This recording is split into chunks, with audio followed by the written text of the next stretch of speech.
Bra.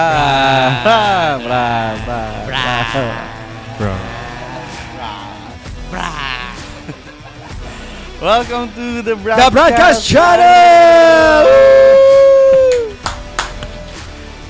Welcome, brothers, sa ating pinapausong. Pinapauso. Welcome ourselves sa The Broadcast Channel. Yeah. And this is our episode Number 1. Mali. Ibang podcast yun. Ibang podcast yun. Okay, ibang podcast. So to start the Broadcast Channel, gusto namin magpakilala muna sa inyo. Gusto namin ikwento sa inyo kung sino kami. Kasi hindi naman lahat ay nakakakilala. So, hindi kasi matagal na akong sikat. But, so, for this first episode, isang kapakilala kami isa-isa para alam niyo yung puso behind every episode na gagawin namin pa in the next episode. Years? Wow. Wow, years. Sige. Kasi So, yearly lang yung yearly. Annual. Okay. So, unahin na natin. Alphabetical. Alphabetical. Alphabetical. Gusto mo yan. Gusto ko yan. Alphabetical. O sige, ako Okay. si... Pero parang di alphabetical. Oo nga eh. Hindi. Sorry, lalaki gumawa. Yes. Amen. Okay, ako nga pala si Kuya Aikel Fortaleza. Oo, ang pangalan ko ay parang Aikel, parang Michael na walang M sound. Aikel, oo. At ang apelido ko ay Fortaleza. Okay, hindi apat na kalesa. Yung joke mo talaga pang ano, no? Pangalan. Pang matalino. Pangkalesa. Tok. Yan. Ang awkward pala, no? Oo nga eh. Chill, brad.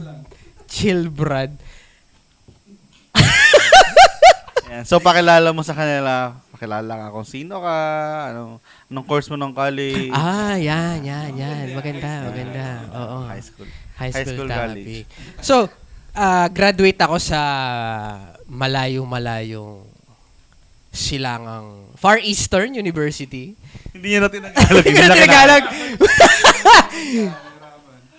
Anyway, ako graduate ng Far Eastern University, East Asia College. Oo, hindi kami nagkakamali. Tama raw. Konti lang din kami, few lang. Few. Tama raw. Oo, Okay. Few, few lang. Konti lang. Wala pang 10 minuto yung episode natin. Kaya pala 45 minutes, 10 minutes yung intro. Mali. Ang course ko nung college, computer engineering. Yan. Yun ang akin. Ano pa? Wala yun. Computer engineering major. MS Word. Ilang years? Excel naman kasi. Excel. Ilang tamong pinag-aralan yung MS Word tsaka PowerPoint. 4.5 years. Pero sorry, serious question. Ilang taong ka nag-aral sa college? 4 years and 1 term. Yung 1 term ay 3 months. Ako ay may tanong ako. 4 Baka years pwede mo kami enlighten, Kuya X. Anong pinagkaibahan ng computer engineering sa computer science? Oh. Kasi di parang parehas lang yan eh. So anong difference nila? Oh. Or IT, ganun. Oo, alien na. Para ano yun eh. Bakit alien yung naisip ko?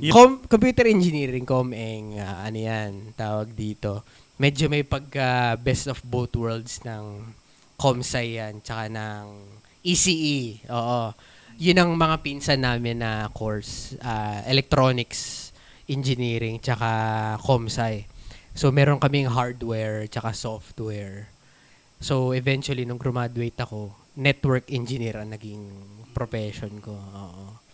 Sabi ko, ayoko nang nasa ano lang, anong tawag doon? Sa chip industry. Taas na. Nasa cloud kasi. Nasa cloud. Cloud. Technical. Yeah. Ayoko na masyadong hardware na nasa industry field ka lang na nasa, anong tawag doon sa site na yun? Tagalog, mahirap yan. Basta yung industry na puro nasa mechanical hardware Factory. ganon. Tama. Tapos ayoko rin naman nasa harap lang lagi ng computer na nagpo-program lang, puro kaharap mo letters and numbers. So, best of both worlds, network engineer. Yeah. Gitna. Hindi, kaya ako natanong kasi baka may mga nakikinig na nag-iisip ko ano bang course. Tapos dahil sikat yung computer ngayon. Oo. So, baka hinahanap nila kung ano ba yung difference na ganito. Diba? Yo. Kung meron lang sana sa amin chat GPT. No? Bago pa nagkaroon ng AI, may AI kill na. Oo. Oh, sige, next na. Okay. Okay, Dan. Ay, ako ba? Ako nga, sunod sa A. Yeah, I am Kuya Dan. Everyone calls me Kuya Dan sa bahay namin, sa community. Yan. Pero, kung napapansin nyo, hindi ako yung kumanta ng Jopay. Hindi rin ako yung kumanta ng Sana Sinabi Mo. Yan. Kamukha ko lang lahat yun. But I'm Kuya Dan. Graduate ako ng Psych. So yun yung college ko nung course. yung course ko ng college. Na-psych mo yung sarili mo. Oo, na-psych. Reverse psych. Jack. So yun yung course ko ng college, Psych. Kasi I love helping other people. Yan. Ang natural sa akin makinig. Kasi marami ngayon pag nakikinig, nag-iisip agad ng sagot eh. So, ako, ang natural sa akin is makinig lang. Ganon. So, yun. Ayun yung gusto ng maraming youth ngayon. So, nagagamit ko siya sa work natin as a missionary. Yeah. May tanong din ako tungkol sa course. Kasi pinagkaiba ng ComEng, ComSci. Ano naman pinagkaiba ng psych sa mga mind reader? Di ba ganun daw yun? Pag psych, basahin mo nga nasa isip ko. Ganyan. Pero ano bang masasabi mo sa mga ganun yung pananaw sa psychology? So, unang-una, let's cancel, Kuya Jack. First episode, cancel. Pero, yeah. Actually, maraming ganung perspective, no, na pag psych ka, nakakabasa ka ng utak, nakakabasa ka ng palm, ganyan. Hindi kami ganoon. But we study people's behavior. Yan. May patterns. Kasi may patterns. Lahat ng storya, for example, storya ng isang tao, ganyan. Parang meron kaming tinatawag lang na patterns. But, hindi rin agad conclusion yon. For example, middle child ka, tas laki ka sa ganito, ganyan-ganyan, ilang taon yung magulang mo. May possible patterns lang, pero hindi siya yung, okay, dahil ikaw yung ganyan, yun yung description mo, yan ka na. Yan. Stereotyping na yan. So, kami sa SciP, may tinatawag na kaming patterns para mag-guide lang sa amin. Pero, ano pa rin, we end up, kahit ano yan, counselor, psychologist, psychiatrist, ano yan, laging we talk to people pa rin, hindi siya yung, dahil ganito yung story niya, ito na siya, kanan siya. Kasi kung conclusion, hindi open yun. Tama. Conclusion. Basa mo na dun. Okay. Hello. Anong tanong? Ano po ulit yung tanong? Sino ako? Hi, I'm Kuya Marie. M-A-R-I-E. So, kung gusto siya matandaan, medyo pambabae siya. Pero kuya. Kuya Marie. Saan ang galing yun? Para lang alam ng Marie. Ang full name ko is Jose Marie. Chan. Hindi. Pinalit ko na. Ang full name ko is Jose Marie. Pero kasi sa community, dito sa community natin sa Feast, Kuya Marie na yung natatanda ang pangalan. Kasi iba-iba yung pangalan ko. Parang nung dati sa trabaho, iba yung nickname ko. Sa school, iba yung nickname ko. Sa bahay, iba rin yung nickname ko. Pero parang dun sa community, especially talking to the youth, yung Kuya Marie yung natatandaan. So, hi guys, Kuya Marie here. Okay? I'm a graduate from Asia Pacific College sa Makati. Malapit sa Shell dati, ngayon Caltex na. Oo, namiss ko na nga yung Shell. St. Alfonso's, katabi ng... Yun, magandang simbahan. Magandang simbahan sa Magallanes. And I graduated with the course of, joke lang. BS, Computer Science and Information Technology with specialization in Systems and Software Engineering. Haba na. Ang difference Ayan, na- different. Inunahan mo na. Inunahan Nakaisip ko na na eh, ako no? ng ano eh. Ang tanong kasi ano daw difference ng Comsci sa IT. Yan. So kung sa-summarize, si Comsci yung gumagawa ng programs. So kung business program yan, gagawin namin. Yes. Si IT yung magde-deploy at magme-maintain. Okay, so yun siya. Comsci and IT. Tapos, nag-take din pala ako ng eduk units. Kasi naging teacher ako before. Take ako eduk units sa Lasal Dasma naman. Para magkaroon ako ng professional teaching license. Na-expired na ngayon. Pero ang galing, no? Kasi parang yung mga courses from yung sa course ni Kuya Marie. Tapos yung mga course din ng mga youth natin ngayon na nakakasama natin. Very specific na, no? Yung kung anong ginagawa. Ang galing lang na may ganun lang. Oo. Dati kasi pag sinabi mong commerce, puro business course siya. Ngayon pag nag-business course ka, may specific pa rin siya, di ba? Oh, ang dami na nga. Kahit yung IT, may IT na. May ganun na siya, may specialization specific din, na, no? no? Galing. Yun. Yun ako. And last but not the least, Yan. Hi, I'm Kuya Nico. Sure ako, dahil total course yung mga pinag-uusapan, sure ako marami akong ka-course sa lahat ng mga nakikinig sa atin. Kasi yung course ko ay Bachelor of Library and Information Science. Ano daw? I graduated 20-something. Ayaw sabihin. Pero basically, hindi masyadong sikat yung course ko. Wala masyadong nakakilala. Pero kami yung mga nag-work sa field of research, information gathering, sa archives, museum curators, mga nag-aalaga ng artifacts and everything. Yun yung trabaho ko supposedly. Bago ako nag-mission. And nakakatuwa lang kasi hindi naman talaga yun yung gusto ko. Kasi mech-eng talaga ako. 4 years akong mech-eng. 4 years akong mech-eng. Ano yung mech-eng? Mechanical engineering. Making your dreams come true. Hindi. What are you making? I'm making, elevators. Hoy, shoutout sa isang tropa nating making nagtitinda ng elevator.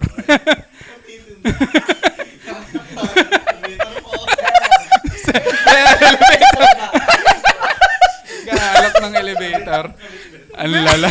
Elevator po kayo dyan. Ay, nako. Ayun. Tapos, so yun. Maraming tatanong sa akin, kailangan ba talaga yung trabaho nyo? Ganyan.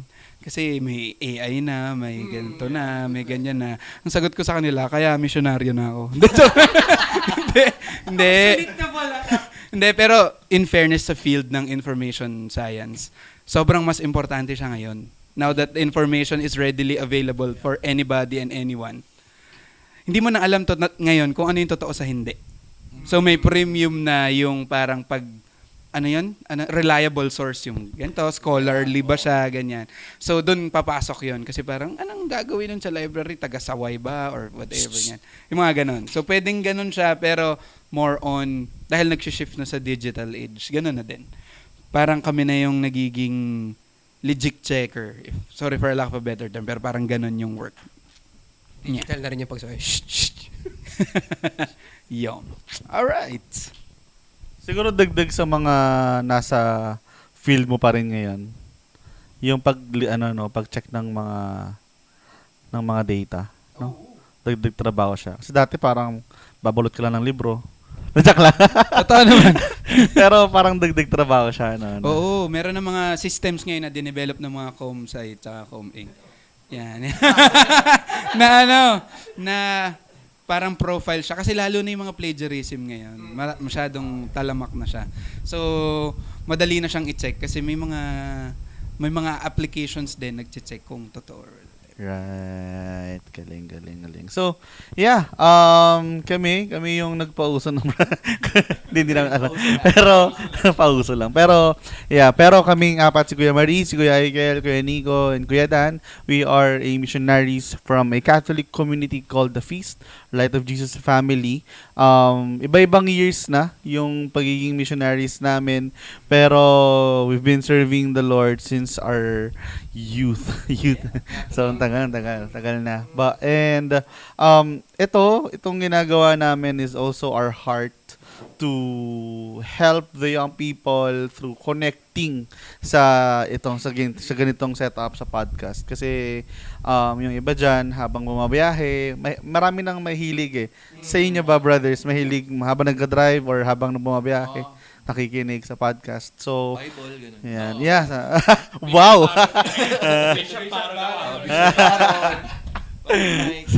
Sige, sabi ni Lord sa atin na parang cool pa yung pinapakinggan nila kanina.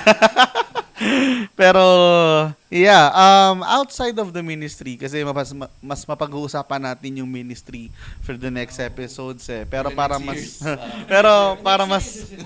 wag naman.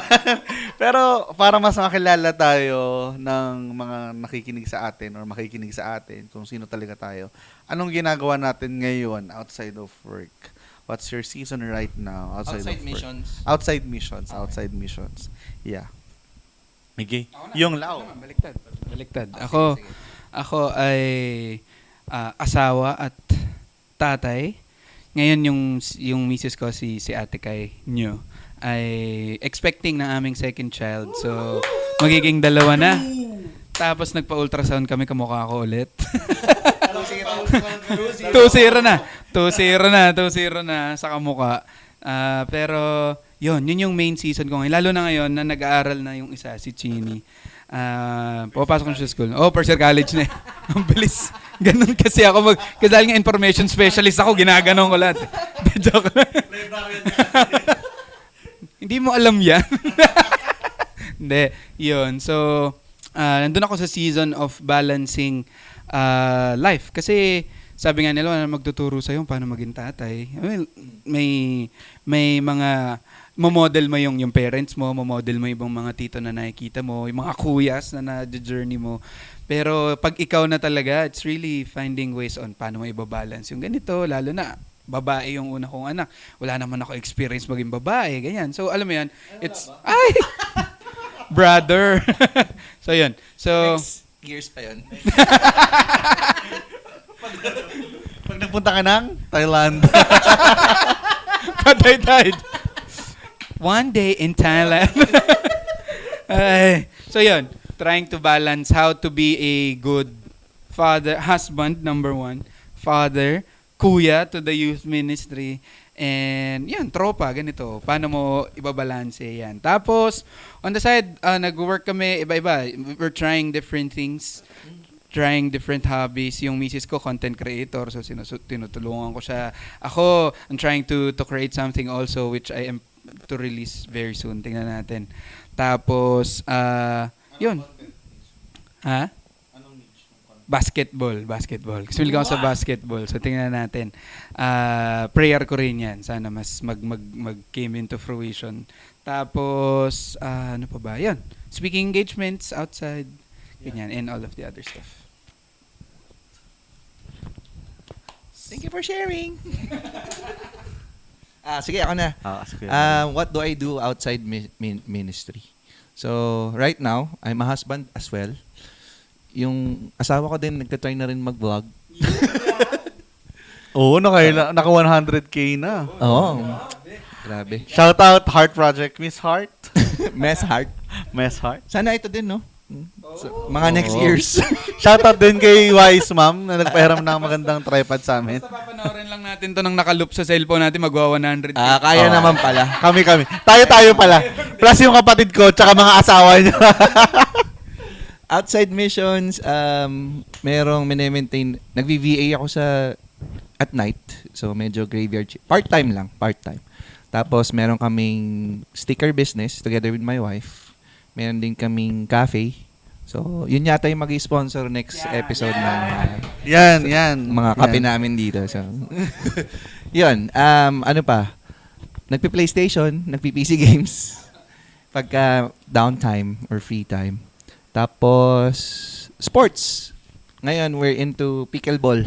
Yeah, pickleball. Nakaka-addict, no? Nakakamiss yung racket sports. Badminton, basketball, pag may court or pag may kakalalang may schedule. So, yun. That's what I do outside work. Pero pinaka-favorite ko doon yung driver ako ng asawa. Yeah, thanks Kuya Marie. Ikaw Kuya Ike. Ay, ako pala. Sorry, alphabetical pala. Yeah, season right now.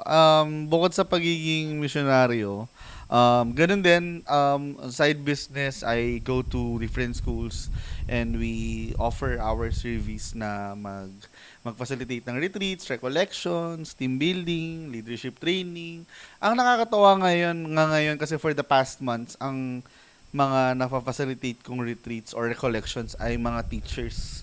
Tapos, mga workers na. Tapos, nare-realize ko, shucks, ang tanda na natin. Kasi, yung mga teachers, yung mga workers ngayon, mga Gen Zs na. Kasi, lahat tayo ay millennials. Tama naman, di ba? Lahat tayo millennial. Na, nare-realize ko, shucks, ang tanda na natin. So, yeah, yun yung ginagawa ko outside of the ministry. Sa bahay namin, I am a kuya ng dalawang younger sisters ko. And, yeah, outside. And I love playing sports din. Hindi lang halata sa katawan ko. Pero, yeah, ngayon, na-addict nga kami sa pickleball. Ako, parang ang goal ko, maglaro ako ng 3 to 4 times a week every morning. Kasi nga, parang after din ng pickleball, parang lumalabas lahat ng happy hormones. hormones. Especially for men. I think especially for men. Yung Yeah. physical activity Oo. talaga. Parang feeling ko nga siya Nakakatulong. kailangan talaga. So, tapos yun, sa umaga yun, tapos sa gabi, pag nag-aya na yung mga kaibigan ko, yun na. Sila rin yun. ng Valorant. tayo. Shoutout din sa mga ibang laro namin. Kay Kyle, kay Boards. Ayan, na, ayun din yung parang downtime namin after working sa missions or as a kuya na ayun yung ano namin, sama-sama kami naglalaro. Tapos, wala lang, nanditrip lang kami dun sa Valorant. Pag nanalo, praise the Lord. Pag natalo, inaaway namin si Kyle. Pero, yeah, ayun yung aking ginagawa outside of the ministry. Okay, back to me.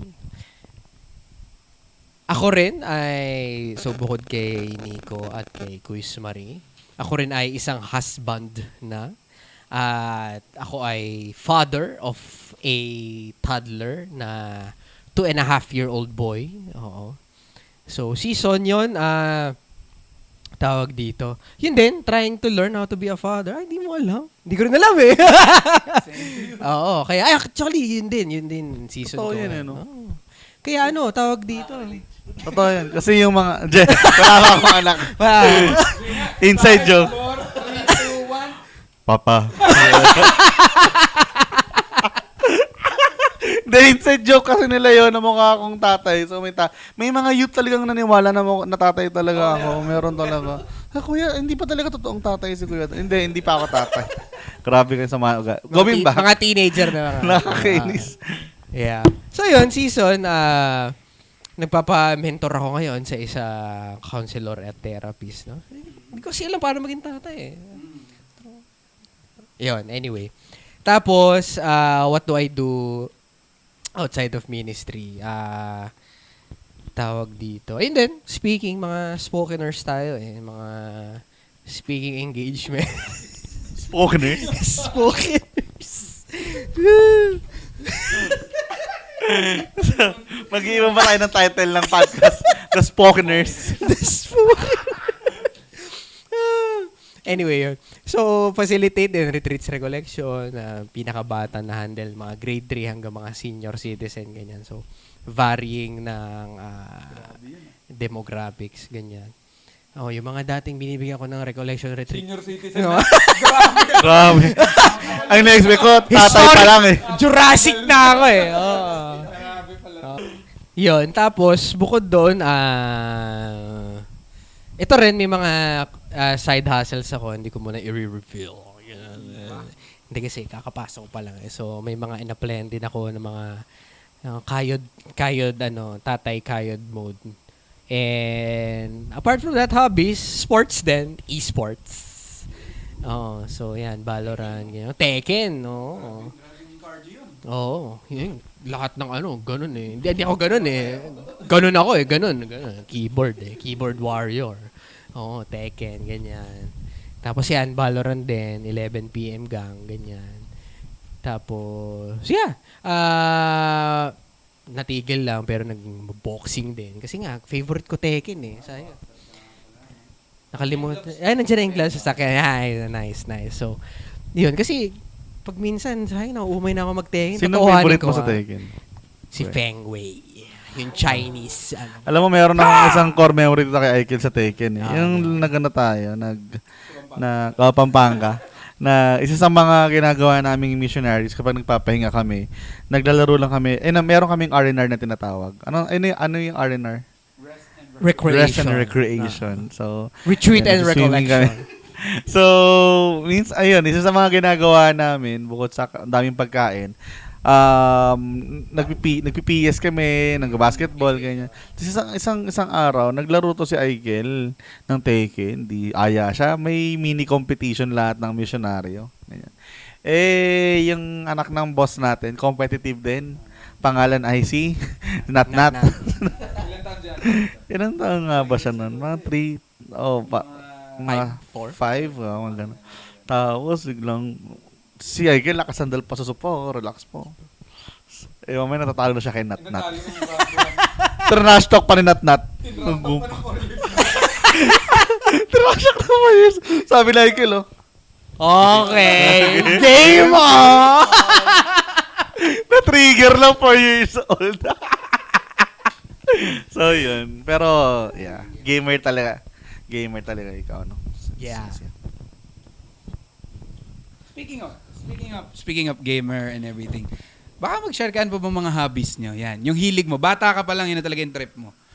Music, artista, Pwede ba whatever. kasi? Joke lang. Kung ano man ang trip mo nung bata ka pa. ganyan. Okay. So, pag gano'n na tayo, hindi na tayo Sige, simulan mo na, alphabetical. simulan mo Ayan. Ako, I love playing sports nga. Bukod sa sport, nung high school kasi ako hanggang college, naglaro ako ng volleyball. Tapos, I tried joining din sa badminton. Tapos, naglaro rin kami ng table tennis. Sobrang addict talaga ako sa sports. Kaya din nung nag-pickleball ako, hindi ako nahirapan ako mag-adjust ng konti dahil ibang racket game yun. Pero, with the footwork and everything. Tapos, bukod sa sports, I love playing music. So, ngayon, parang siguro twice or thrice a year, ang plano namin ng isang friend ko, si Tepi, is to have gigs. Tapos, yun, meron sa July 25. See you there. Hindi, edit ito ngayon. Sana umabot. So, kung hindi ito umabot ng July 25, nung July 25, nagkaroon kami ng gig na ang goal is to help the young people then or help pa rin yung goal, telling stories about our struggles, ganyan, and then paano nakatulong yung music. So yun yung ginagawa ko kasi sa ministry ganun din I lead worship in Fisa Labang, then I play instruments. So yeah, so far yun yung dalawang halos doon umikot yung buhay ko pag wala sa ministry. Music and sports. Yon. Ikaw, Kuya Nico. Ako, sports talaga ako. Bata pa lang. Lahat ng klase. Yung paborito kong channel sa cable dati, yung Star Sports. O kaya ESP. Inabot nyo ba yung Star Sports? Ay, wala kayong cable? Hindi, joke lang. Yung TV namin yung hinahampas sa gilid. Yung dipihit. Yung dipihit. Ay, parang nante. Bara ng tena. Hindi. Yun, yung mga ganyan. So, talagang talagang pinapanood ko yan maghapon. Kung yung mga bata mahilig manood ng cartoons, ako sports, tennis, golf, lahat. So, parang, basically, hindi ko naman siya na-experience lahat. Pero, familiar ako doon kung paano nilalaro, ganito, ganyan. Umabot pa pag madaling araw, di ako makatulog. Yung high alay, inabot niya pa ba yung high alay? Yung parang may ganun dito. Tapos ibabanda nga yan. Yung ganon. Yung parang may ganun. Angas nga nun eh. Indian sport yan kaya yun yung Indian pangalan. sport kasi. Oo. Pero Lahi niya Indian yun. din ako eh. Yun. 1-8 na. So lahat na lang talaga. Pero ang talagang top 3 kong favorite sport ay table tennis, basketball, tsaka football. Yan yung mga sport ko talaga. And ano pa ba? Yun, talagang yun lang. Actually, sa sobrang yun lang yung interest ko sa buhay, naging struggle ko yan in the youth ministry. Kasi pag pasok ko ng youth ministry, syempre, ang avenue ay for music, for poetry, ganito, sharing. Wala, parang magte-dribble kang ganun-ganun ka, di ba? So lahat sila, they get along kasi, ay, tugtog ka, or play the bass, or ganito, ganyan. Tapos ako parang, sige, warmth ministry na lang, sa labas na lang ako, ganun. So, naging struggle ko siya. Pero grateful ako kasi nakikita ko yung iba't ibang communities. Oh, mubukas na rin sila, may mga sports and everything. So, it's good. Kasi parte ako nung mga tao na mas naengganyo sana ako agad-agad ng mas maaga kung meron ng ganun dati. So, yan. Galing. Galing. Thank you for sharing. Yeah, hobbies. Wala, ever since. Kasi hikain ako growing up. So, dahil hikain ako, opposite yung ginawa. Imbis na masipag sports para mabatak yung baga. Tawag dito na shelter, ganyan. Binakuran, wag na kasi baka mangyari kay Aikel. So, kaya yung mga kapatid ko, yung mga ate ko, kung si Dan may 2 kapatid na mas bata na babae. Ako may 2 kapatid na babae na mas matanda. Tapos sila yung kabanding nila yung tatay ko, nanonood sila NBA, ganyan. Tapos ako hindi ako makarelate. Talagang gusto nila yung basketball. Ako hindi ko talaga makarelate. So habang nanonood sila doon, nagko-computer ako. So yun talaga. So growing up, ang hilig ko na talaga, mga intellectual activities. Mga matalino kasi, mga chess, ganyan. Hindi kasi ako makapag-sports kasi hinihingal ako. Sa chess kasi parang... Pag hiningal ka pa grabe na higa mo. Inabanti mo yung horse eh. Imagine mo nag-chess ka na biglang nag-nebulizer. Grabe Kaya intense. sa chess work. Chess. Yeah. So apart from chess, ayan, Game of the Generals. Mga strategic talaga, oo. Strategic games. Kaya nung nagkaroon ng mga computer games, ayan, Dota, mga strategic games, Battle Realms, ganyan. Talagang nung dinala ako ng kapatid ko kasi magpapaprint lang siya. Siyempre sa computer shop magpapaprint pa nun. Unang sa second floor ka magpapaprint.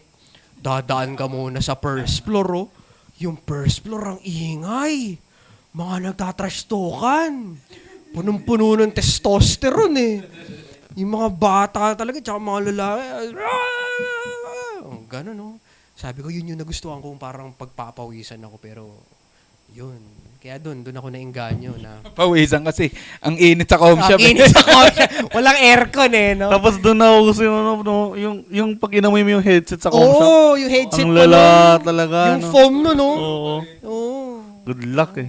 Kasi Pag ako naligo ka, kailangan mong kuskusin ng tote. Sobre. Totoo yun. Kaya yun, computer games talaga ever since. Strategic games, ganyan.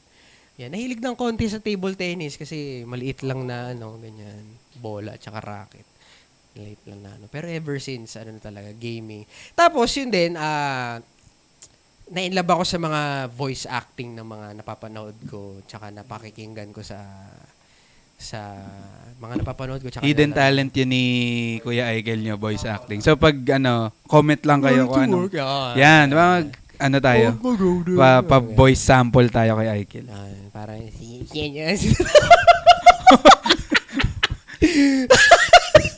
nanganganikita niya ako eh. Episode 2 pala, makakancel na tayo.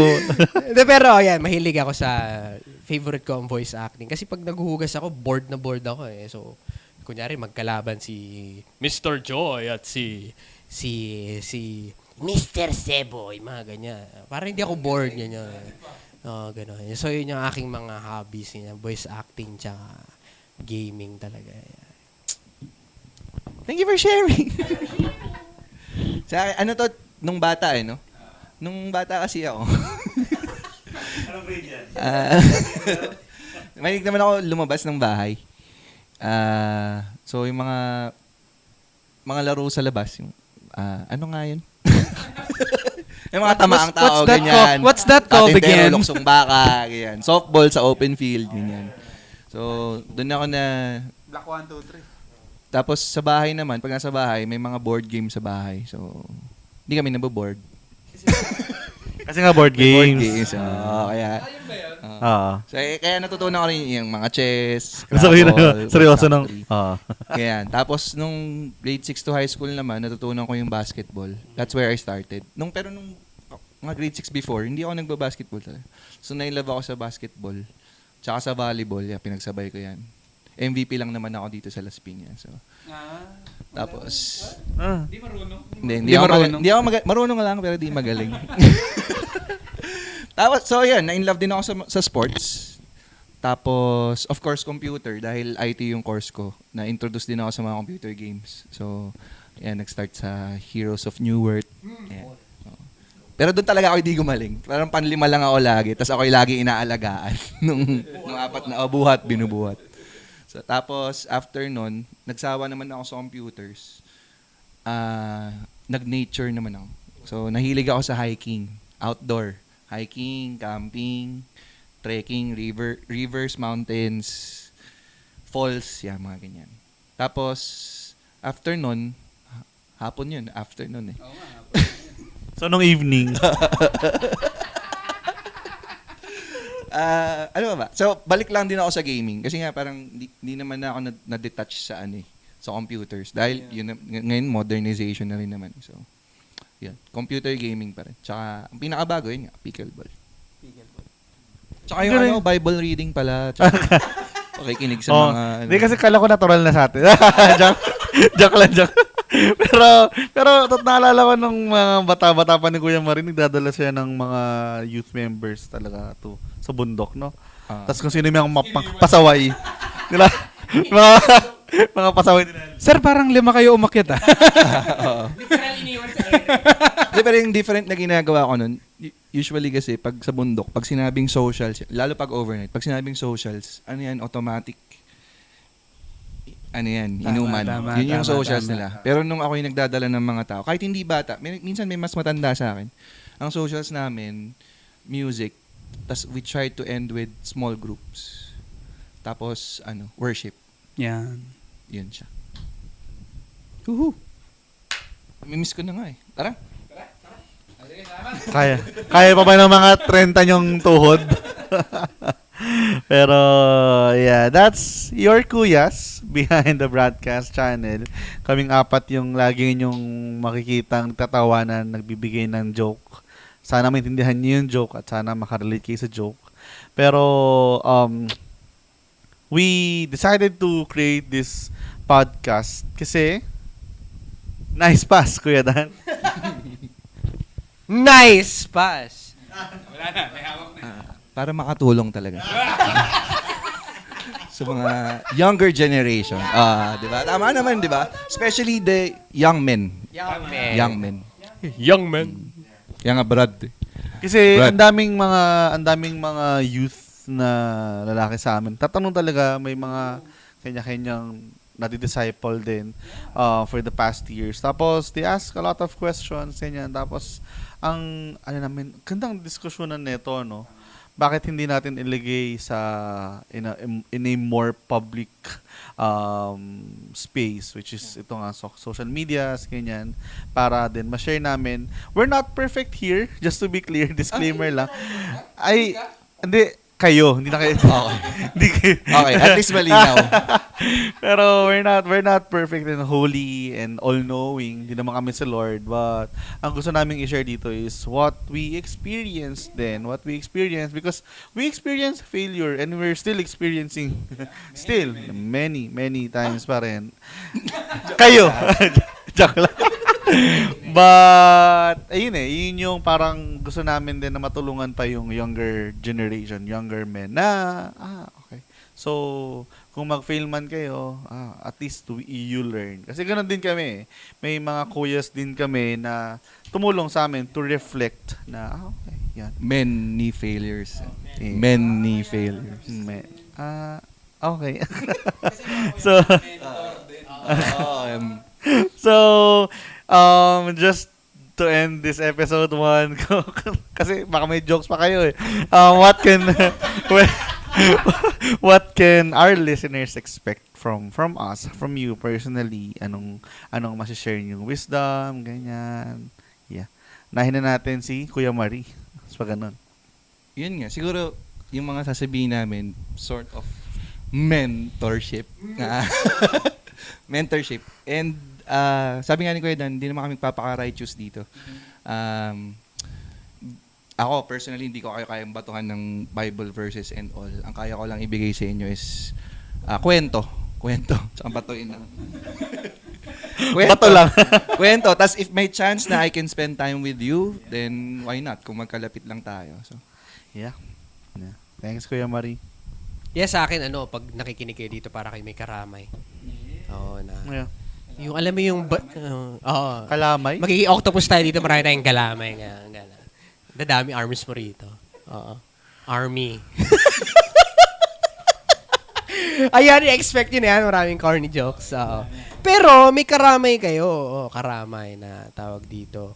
Pag hirap na hirap ka na, hindi mo alam, saan kukuha ng gabay, ganyan. Yung parang tropa-tropa lang tayo dito na, kuys, may ganito, ano kayang, naranasan mo ba yung ganito? Hopefully, sa mga pinagdadaanan namin, may matutunan din kayo. Yeah. I agree. Sige. Ako, yun din eh. The main reason why we created this is to give safe space to men. Kasi parang tabu yan eh. Pag sinabing lalaki, dapat ikaw yung dapat nagbibigay ng safety. Yeah. Diba? So parang kakaiba pag ikaw yung naghahanap ng safety. So, pero it's very important for us to understand that we need that too. Yeah. Kasi, ang tawag dito, we go through many things. Sabi nga, di ba? May mga mentors, pero minsan may mga tormentors din eh, di ba? Sa buhay mo. So talagang kailangan mo humanap ng safe space. And hopefully, as we journey together through this podcast, maging safe space nyo din to kung saan mo man to papakinggan o papanoorin. Yeah. Siguro, I agree with kung ano sinabi ng tatlong kuya, no? Pero ako, gusto ko rin, may nagtanong sa amin nung nakakwento ko to, no? Kuya, para sa lalaki lang yung target ng audience.